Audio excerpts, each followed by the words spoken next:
Bismillahirrahmanirrahim. Assalamualaikum warahmatullahi wabarakatuh. Waalaikumsalam warahmatullahi wabarakatuh. Innal hamdalillah nahmaduhu wa nasta'inuhu wa nastaghfiruhu wa na'udzu billahi min syururi anfusina wa min sayyiati a'malina. Man yahdihillahu fala mudilla lahu wa man yudlilhu fala hadiyalah. Asyhadu an la ilaha illallah wa asyhadu anna Muhammadan 'abduhu wa rasuluhu la nabiyya ba'da amma ba'd. Pertama-tama puji syukur kepada Allah Subhanahu wa taala atas limpahan rahmat dan hidayahnya. Alhamdulillah pada pagi hari ini kita dapat hadir dalam kegiatan Syiar Ramadan 1442 Hijriah. Kedua kalinya salawat bering salam selalu tercurahkan kepada Nabi besar Muhammad sallallahu alaihi wasallam beserta para keluarga, sahabat, kaum muslimin muslimat hingga akhir hayat nanti. Baiklah kaum muslimin muslimat, ikhwan akhwat yang berbahagia, hadir bersama kita Ustadz Dr. Syamsul Hidayat MA yang insya Allah pada pagi hari ini akan menyampaikan pencerahan, menyampaikan tausiahnya terkait dengan Islam sebagai rahmat alam semesta, yang di dalam Al-Quran tersebutkan wa ma arsalnaka illa rahmatan lil alamin, rahmat bagi seluruh alam semesta. Untuk lebih afdolnya dan untuk lebih pahamnya kita bagaimana Islam sebagai rahmat alam semesta, marilah kita simak tausiah penyampaian dari Ustadz Dr. Syamsul Hidayat MA. Kepada beliau waktu dan tempat kami persilahkan. Terima kasih Ustaz. Assalamualaikum warahmatullahi wabarakatuh. Waalaikumsalam. Alhamdulillahirabbil alamin wassalatu wassalamu ala asyrafil anbiya'i wal mursalin wa ala alihi washabbihi rasulillahi ajmain. Kaum muslimin muslimat yang dimuliakan Allah Subhanahu wa taala, hari ini kita memasuki bulan Ramadan ya, 1442 Hijriah, dan bersyukur kita dipertemukan kembali dengan bulan yang mulia ini, di mana di dalamnya banyak sekali peluang bagi kita untuk menggali begitu banyak kemuliaan, dan Islam memang menawarkan begitu banyak barokah ya, rahmat. Makanya disebut tadi Islam sebagai rahmat bagi semesta. Tentu bagi kita umat Islam tidak asing lagi ketika mendengar ya dan memahami bahwa Islam disebut sebagai agama rahmatan lil alamin. Nah, tadi seperti yang disampaikan Ustadz kita, moderator kita di surat Al-Anbiya kalau nggak salah ya, surat Al-Anbiya ayat 107 ya. Wa ma arsalnaka illa rahmatan lil alamin. Nah, ayat ini sebenarnya tidak ditujukan tentang Islam, tapi kepada Rasulullah. Jadi tidak kami utus engkau Muhammad gitu ya. Wa ma arsalnaka illa rahmatan lil alamin, kecuali adalah menjadi rahmat bagi semesta alam. Nah, lalu apa kaitannya antara Muhammad Rasulullah dengan Islam itu sendiri?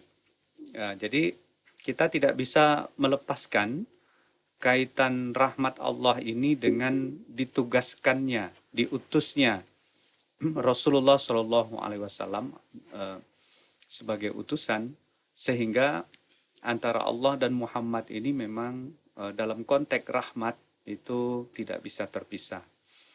Kalau dari segi akar kata ya, di kitabnya Maqayis al-Lughah ya, Ibnu Faris mengatakan setiap kata-kata rohama, roha dan ma itu menunjukkan pengertian kelembutan, kemudian kehalusan dan kasih sayang.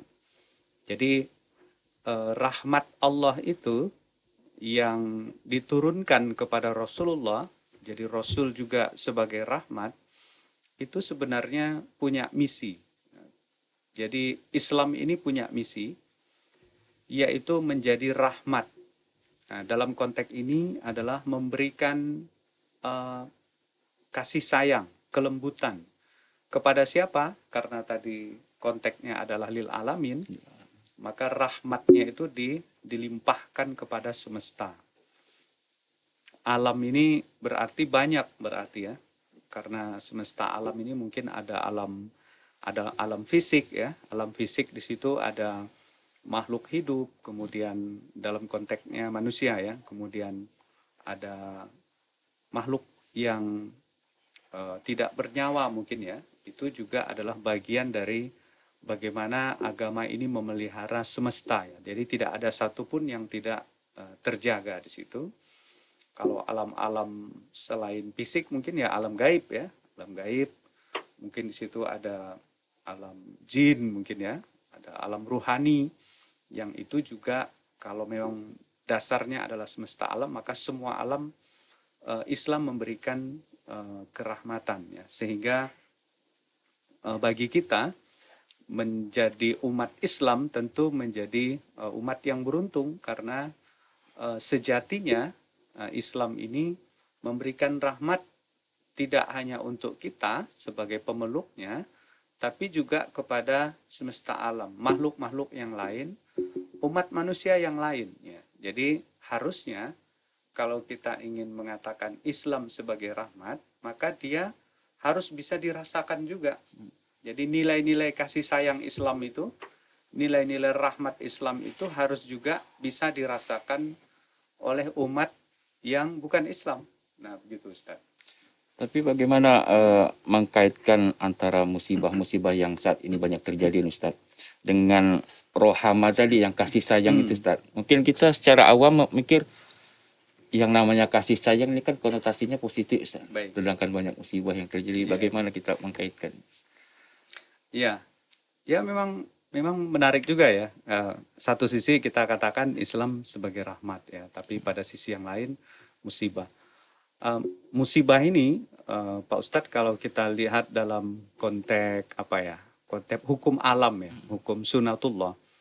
Musibah itu kadang-kadang sesuatu yang harus terjadi. Jadi dunia ini tidak boleh selamanya bergerak lurus gitu. Dia harus berputar. Makanya dalam teori-teori agama itu ada istilahnya hukum positif dan negatif ya. Ada baik dan buruk, ada kalau di Cina itu ada yin dan yang ya. Bahwa itulah cara Tuhan untuk melakukan transformasi dalam segala sesuatu. Jadi apa yang kita anggap sebagai musibah bisa jadi sebenarnya itu adalah cara Allah untuk memperlihatkan sesuatu yang lain gitu. Kalau di dalam ayat Al-Qur'an dikatakan wa asa an takrahu syai'an fahuwa khairul lakum wa asa an tuhibbu syai'an fahuwa syarrul lakum. Nah, bisa jadi kamu mengira bahwa sesuatu yang kamu anggap itu buruk ya, tapi ternyata baik menurut Tuhan. Sebaliknya juga ketika kamu merasa itu baik, ternyata buruk atau tidak baik menurut Tuhan. Jadi kacamata Tuhan ini sebenarnya adalah kacamata universal untuk melihat sesuatu yang satu sama lain itu saling terhubung. Jadi tidak mudah kita mengatakan itu adalah azab atau musibah. Kemarin saya masih ngobrol sama orang rumah. Kita ini sedang kekurangan air ya, karena hujan lama sekali gitu ya. Tapi pagi-pagi kami pergi ke tempat olahraga itu di GOR ya. Di GOR makan bubur gitu. Ternyata si tukang bubur ini berharap betul nggak hujan-hujan. Karena dia jualan bubur itu di tempat terbuka. Nah, dilala pas kami makan bubur tuh hujan. Nah, hujan, wah bisa kebayang ya. Mungkin perasaan dia, aduh ini bubur baru laku berapa mangkok gitu. Termasuk penjual es. Penjual es dan segala macam. Jadi apa yang kita anggap sebagai rahmat ketika hujan gitu ya, ternyata musibah bagi penjual bubur yang berada di atap terbuka. Nah, jadi itu cara Tuhan untuk memperlihatkan sesuatu bahwa apapun yang kita alami termasuk yang kita anggap tadi musibah itu bisa jadi sebenarnya cara Tuhan untuk mentransformasi kehidupan kita. Nah, tapi jauh lebih dalam terkait dengan rahmat ini sebenarnya adalah bahwa kita kan sering berpikir harusnya ideal-ideal saja. Yang bagus-bagus saja yang kita dapatkan gitu ya. Tapi kenyataannya kenapa dalam kehidupan kita ya, banyak orang yang mungkin beragama Islam ya, yang sudah menjadi pemeluk Islam sejak lahir, itu ternyata banyak sekali yang menunjukkan sikap atau perilaku yang belum mewakili Islam itu sendiri sebagai pembawa rahmat. Dan ini kita lihat dari fenomena terkini ya, bahwa aktivitas-aktivitas kemanusiaan ya, kemudian banyaknya perilaku-perilaku yang kita anggap sebagai perilaku ekstremis ya, perilaku-perilaku berlebihan di dalam memahami konsep-konsep agama, itu akhirnya membuat sebagian pemeluk agama yang lain itu merasa tidak tenang, dan Muncul Islamofobia, Ustaz. muncul Islamofobia, ketakutan ya terhadap Islam. Apalagi belakangan kok aksi-aksi pemboman bunuh diri dan segala macam itu kok identitasnya itu kalau udah pakai sorban gitu ya, kemudian pakai jubah dan seterusnya, itu kan pasti konotasinya ke orang Islam gitu. Walaupun perlu juga kita gali ya seberapa benar ya tingkat kevalidannya. Tapi faktanya memang tidak bisa dihindari ya, mulai dari ideologi-ideologi yang memang mengarah kepada konsep-konsep yang cenderung tidak ingin membuka diri ya, atau menerima perbedaan-perbedaan termasuk konsep keagamaan. Kayaknya sulit hilang, Ustaz ya. Apa nama label-label Islam tentang teroris, Ustaz. Tapi bagaimana menurut Ustaz tentang peran Muhammadiyah nih, Ustaz, dalam mengamalkan rahmatan lil alaminnya ini, Ustaz? Jadi Islam itu tidak selalu dikaitkan dengan teroris, Islam dikaitkan dengan itu. Padahal yang diajarkan oleh Islam itu kan agama yang damai, Ustaz.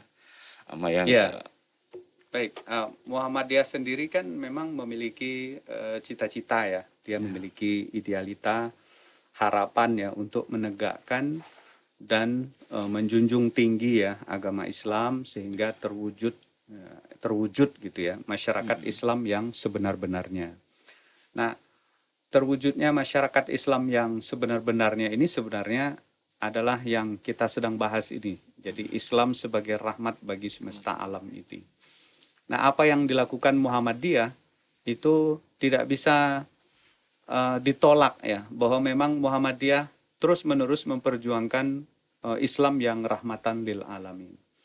Perjuangan itu bahkan dimulai sejak Kiai Haji Ahmad Dahlan ya, sebagai pendiri, di mana ketika dia ingin melakukan pembaharuan, transformasi, tajdid dalam segala lini, itu berhadapan dengan begitu banyak tantangan, problem yang beliau hadapi, sehingga upaya yang dilakukan oleh beliau secara sungguh-sungguh ya untuk menunjukkan bahwa Islam itu bisa menjadi rahmat, itu perlahan-lahan akhirnya diterima oleh masyarakat. Tapi itu tidak mudah ya dalam perjuangannya. Bagaimana misalnya ketika beliau mendirikan rumah sakit ya, yang dokter-dokternya itu orang Kristen misalnya atau orang non-Muslim, itu pada waktu itu ditolak begitu keras ya.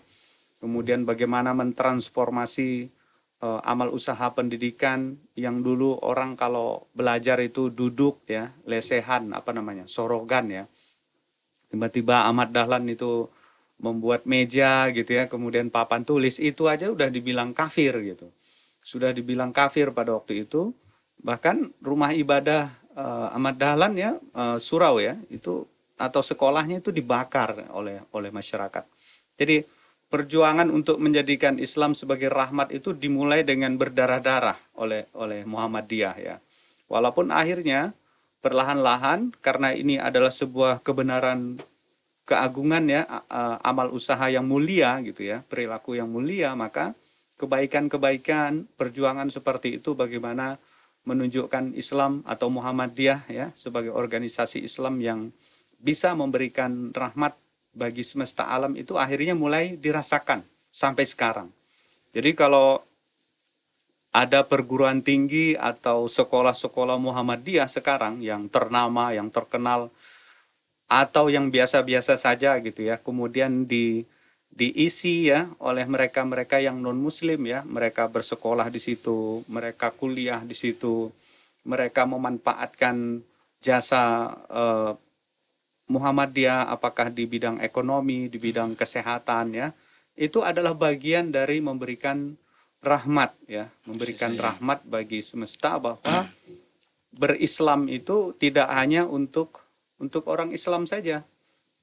Nah, bermuhammadiyah itu tidak hanya ingin memberikan kemanfaatan kepada umat Islam saja, tapi juga mewujudkan masyarakat ya yang bisa menegakkan ajaran Islam yang sebenar-benarnya.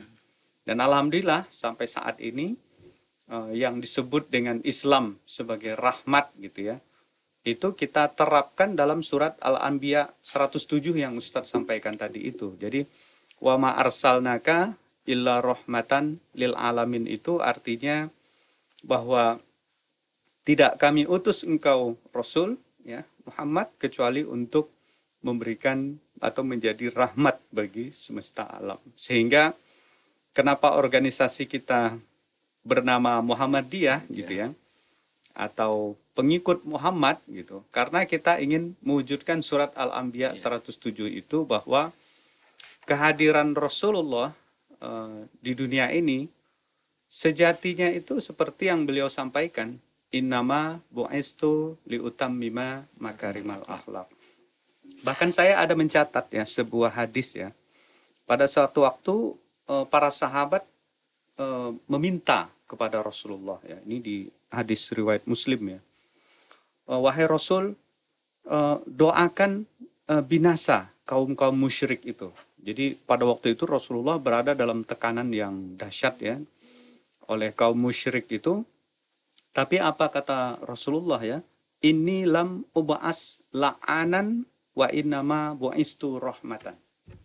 Jadi aku, kata Rasul, tidak diutus untuk memberikan laknat kepada umat manusia, termasuk kepada orang musyrik tadi itu, tapi aku diutus untuk menjadi rahmat. Dan kalimatnya menarik, bu'istu rahmatan, aku dibangkitkan. Jadi bangkitkan ini gimana ya istilahnya, sangat istimewa ya, sesuatu yang sangat sakral ya. Jadi innama bu'istu, ada dua hadis yang terkait dengan bu'istu ya, seperti yang saya sampaikan tadi di hadis riwayat Muslim nomor 2599, bu'istu rahmatan gitu ya.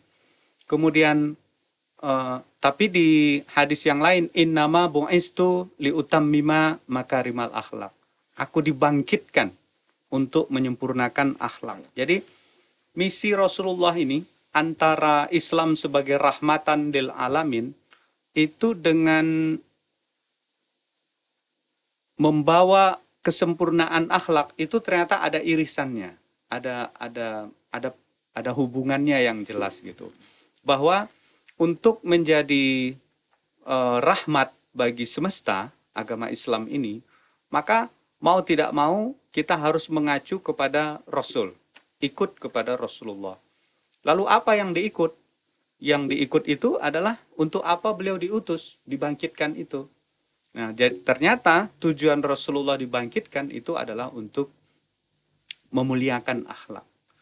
Nah, jadi bukan tujuan yang lain. Ternyata konteks Islam yang rahmatan itu sangat terkait dengan bagaimana akhlak ini yang harus dimuliakan.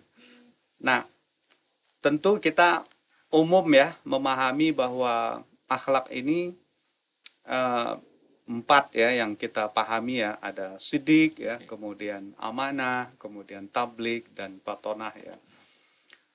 Di situ kejujuran ya, kemudian amanah ya, kemudian menyampaikan nilai-nilai kejujuran tadi itu, kemudian disampaikan dengan penuh kecerdasan. Ternyata dalam aspek-aspek yang menyeluruh ya kita bisa pahami itu tidak hanya bersumber pada sesuatu yang lahiriah ya, tapi juga kita bicara tentang sumber dari kemuliaan itu ternyata bukan dari fisik ya, dari ruhani ya. Makanya ajaran-ajaran Islam termasuk tentang Ramadan, tentang puasa ya.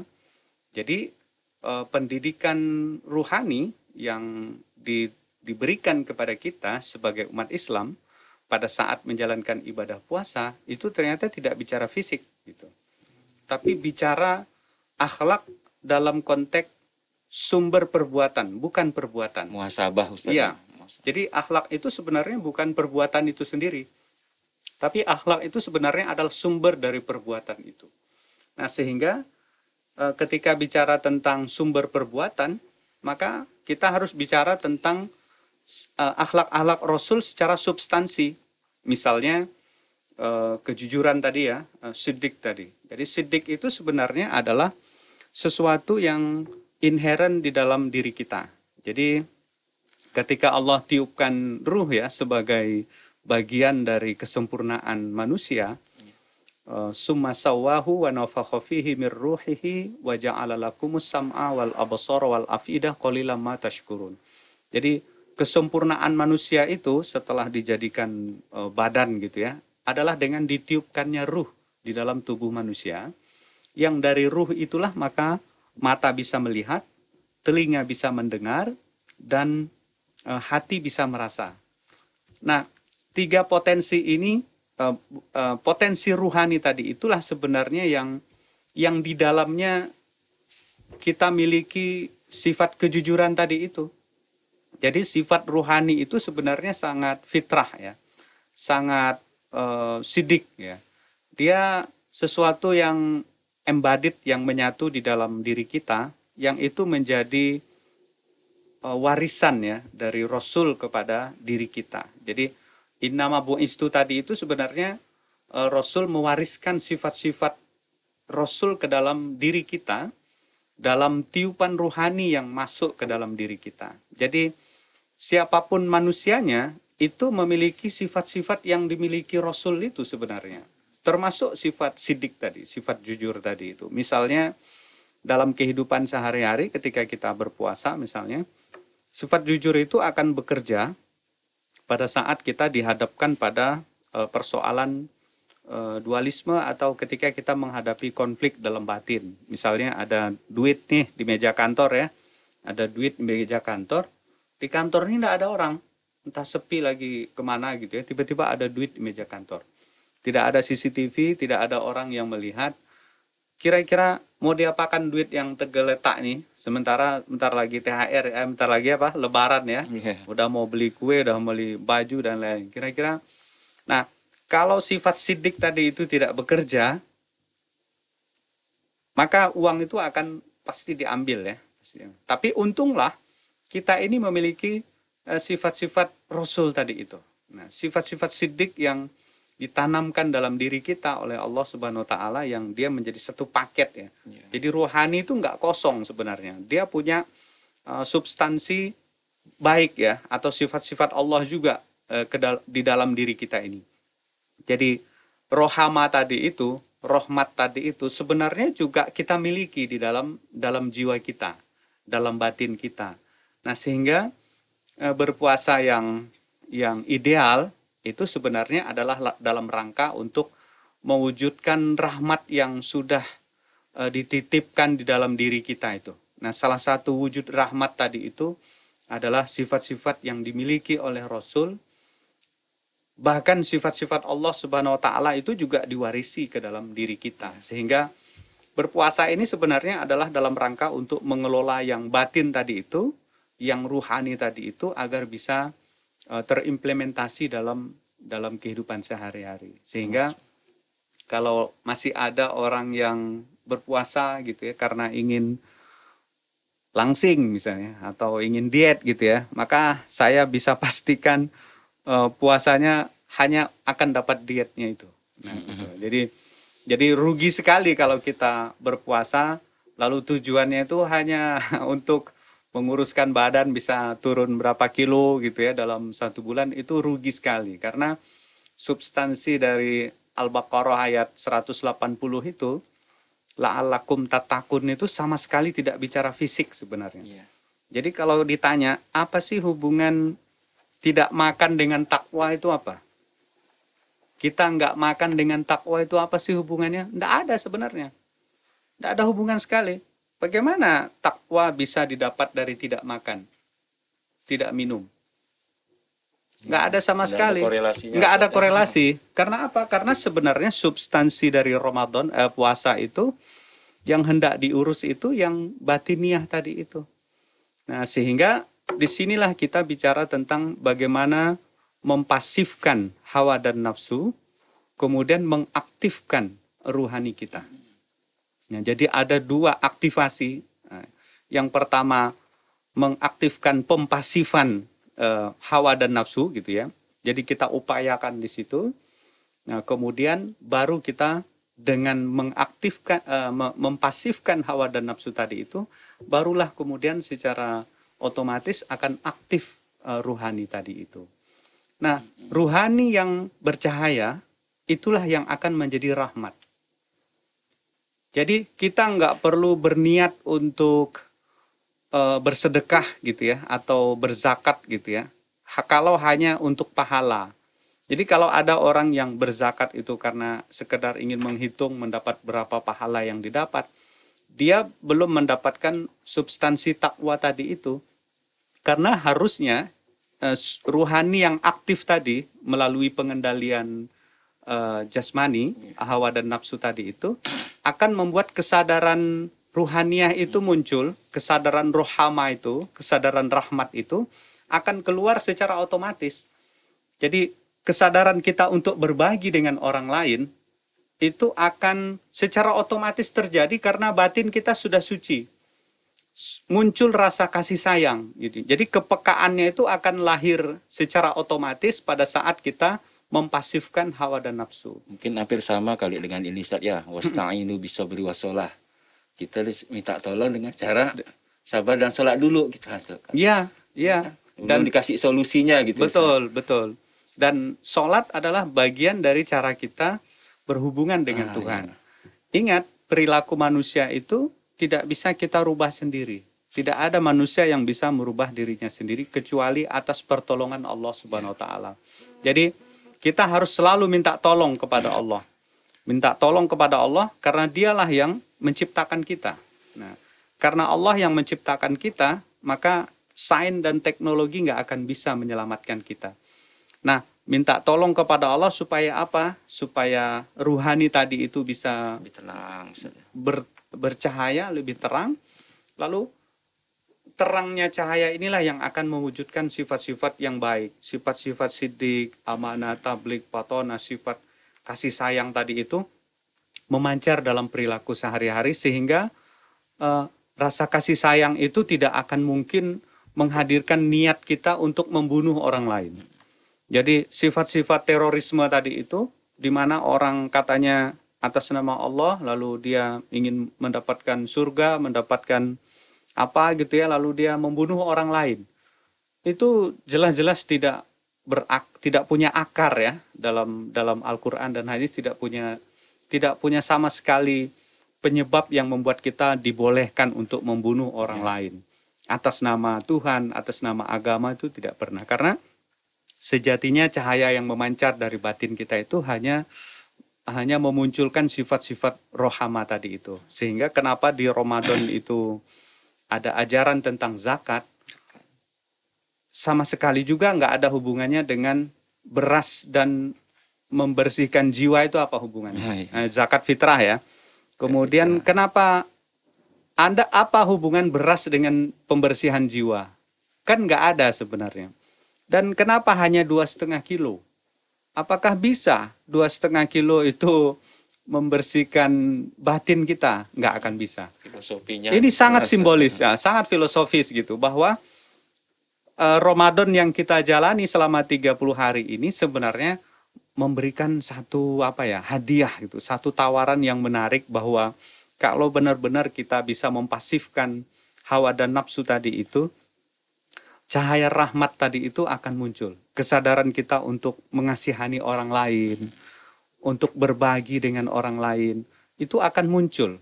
Jadi orang yang berzakat, apakah zakat mal atau zakat fitrah dan lain-lain, kalau masih ada perasaan terpaksa untuk membayar, sebenarnya dia belum mencapai sejatinya puasa tadi yang 30 hari. Dia harusnya min taqwal qulub. Dia harus terbit dari hati yang takwa. Ya, jadi ketika dia terbit dari hati, itulah yang disebut dengan kesadaran untuk beragama. Nah, Islam sebagai rahmat bagi semesta alam itu tidak melihat jenis kelamin, tidak melihat agama, tidak melihat suku dan lain sebagainya. Karena ketika dia rahmat bagi semesta alam, dia bicara kebaikan universal.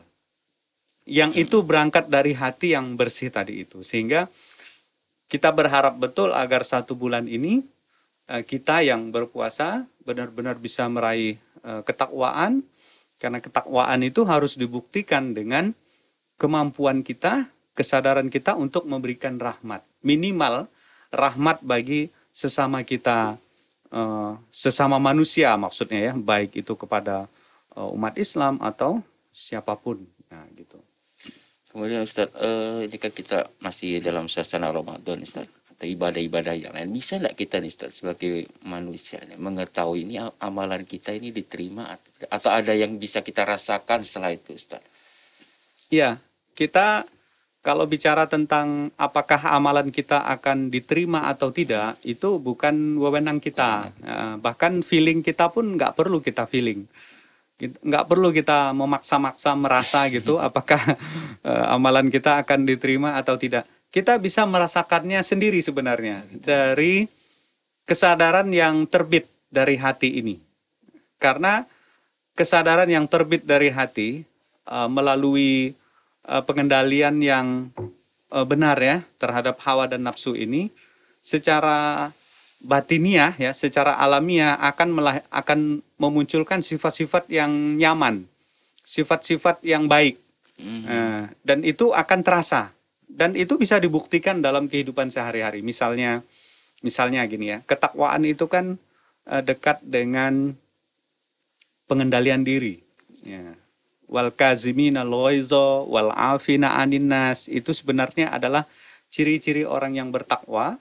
Bukan hanya puasa gitu ya.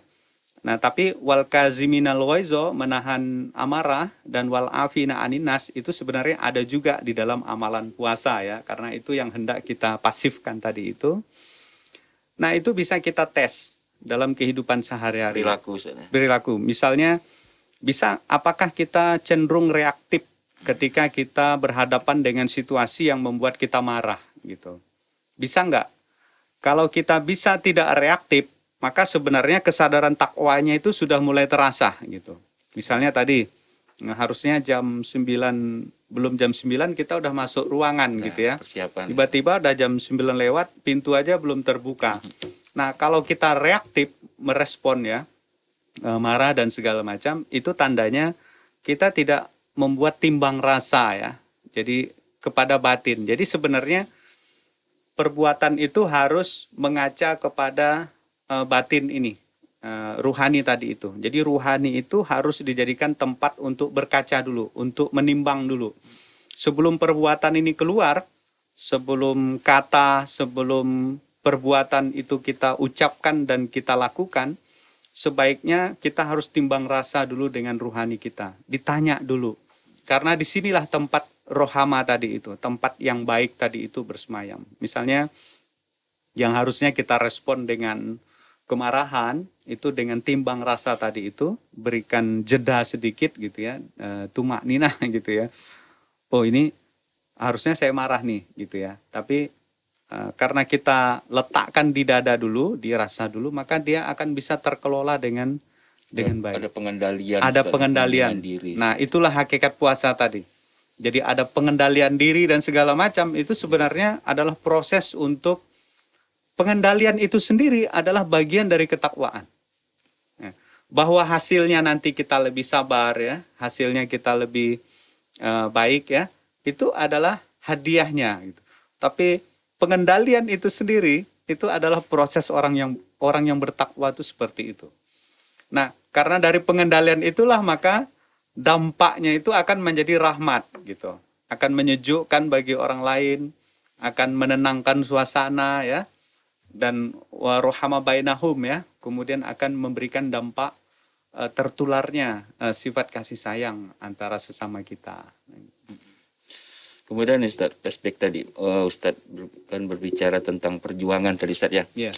Baik perjuangan Rasulullah ataupun muassis Muhammadiyah terdahulu. Iya. Tentu berbeda dengan perjuangan saat ini Ustaz. Iya. Mungkin ujian-ujian dulu pun banyak yang berbeda. Contoh sekarang kan lagi media sosial ini sangat luar biasa. Iya. Satu kata, dua kata bullying aja karakter orang bisa down gitu. Iya, Ustaz. betul. Apalagi kita yang organisasi seperti kita tentu perjuangannya lebih besar dan banyak di sana kanan kiri ingin menjatuhkan. Bagaimana menurut Ustaz perjuangan kita dalam masa saat ini?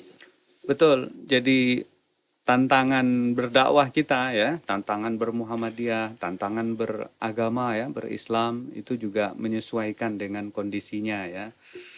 Media sosial sekarang menjadi satu alat ya, yang justru sangat cepat ya memberikan pengaruh ya, transformasi dalam kehidupan kita baik yang sifatnya positif atau negatif. Nah, kaitannya dengan bagaimana Muhammadiyah mengkondisikan atau menyesuaikan diri dari setiap perubahan ini tentu kita harus selalu peka ya dengan setiap kondisi, setiap situasi, bisa melihat peluang-peluang munculnya ya, munculnya potensi-potensi hal-hal yang tidak menguntungkan ya dalam konteks Muhammadiyah atau Islam yang bisa memberikan rahmat ya bagi semesta. Misalnya beberapa penelitian terakhir ya kaitannya dengan radikalisme misalnya ya. Penelitian di UIN, salah satu UIN di Indonesia itu membuktikan 39% itu mahasiswa itu berpikiran radikal. Jadi ada 3 perguruan tinggi besar di Jawa, itu setelah diteliti ternyata 39%-nya itu berpaham radikal. Dulu kan liberal Ustaz ya. Nah dulu liberal. Sekarang radikal. Nah itu. Nah ini fenomena apa sebenarnya dan bagaimana Muhammadiyah menghadapinya? Nah, ada satu lagi penelitian yang menarik ya dari UIN Syarif Hidayatullah Jakarta tahun 2019, 51% mahasiswa itu lebih toleran dengan non-Islam ketimbang dengan orang Islam sendiri. 51% mahasiswa Muslim itu intoleran dengan sesama Muslim, tapi lebih toleran dengan orang non-Muslim. Ini fenomena apa? Kenapa kita di dalam itu lebih cenderung tidak toleran? Nah, di mana posisi Muhammadiyah? Ini perlu kita baca dan perlu kita kaji lebih jauh. Apakah Muhammadiyah dan organisasi-organisasi yang lain ini telah menjadi satu subordinasi yang membuat peta-peta ya atau kotak-kotak yang akhirnya membuat orang itu merasa tidak nyaman misalnya, merasa nggak cocok, lalu akhirnya mereka lebih cocok dengan kelompoknya sendiri ya. Atau misalnya telah banyak muncul kelompok-kelompok di Islam sendiri yang membangun ideologinya sendiri ya, kemudian klaim truth claimnya sendiri, akhirnya membuat opini ya atau meyakini bahwa kelompok-kelompok yang selain kelompok mereka itu tidak ya seperti itu ya, ekstremisme, fundamentalisme dan seterusnya, yang itu tentu saja ini menjadi tantangan bagi kita di Muhammadiyah bagaimana menghadirkan Islam yang bisa diterima oleh semua kalangan, semua kelompok. Sebab kalau ini yang terbangun, ini sangat berbahaya. Bukan hanya bagi internal kita yang akan terpecah belah gitu ya, tapi juga kepada kelompok-kelompok atau umat yang lain ya. Umat yang lain tentu kondisinya menjadi tidak lebih kondusif. Sehingga tantangan media sosial yang tadi disampaikan dengan konteks ya, bagaimana pengamalan keagamaan yang berlangsung selama ini memang sangat dinamis dan kita perlu langkah-langkah ya agar Muhammadiyah terus bisa memberikan dampak positif ya, hanya memberikan dampak positif ke masyarakat. Baik, alhamdulillah. Terima kasih Ustaz. Tidak terasa waktu kita sudah kurang lebih 1 jam kita berada di sini. banyak ilmu pencerahan yang bisa kita dapatkan terutama di bulan Ramadan ini. Jadi untuk semuanya saja, para siswa-siswi ataupun siapa saja, jadi ilmu yang didapatkan tidak selalu hanya di dalam kelas, dalam acara ini juga banyak ilmu yang bisa kita dapatkan. Kami ucapkan terima kasih Ustaz, jazakallah khairal jaza kepada Ustaz Dr. Samsul Hidayat MA. Semoga apa yang Ustaz sampaikan bermanfaat bagi kita semua, menjadi amal jariah buat kita semua. Baik, demikianlah syiar Ramadan kita pada hari ini. Kami ucapkan terima kasih. Astagfirullahaladzim warahmatullahi wabarakatuh. Billahi taufiq wal hidayah. Assalamualaikum warahmatullahi wabarakatuh. Waalaikumsalam warahmatullahi wabarakatuh.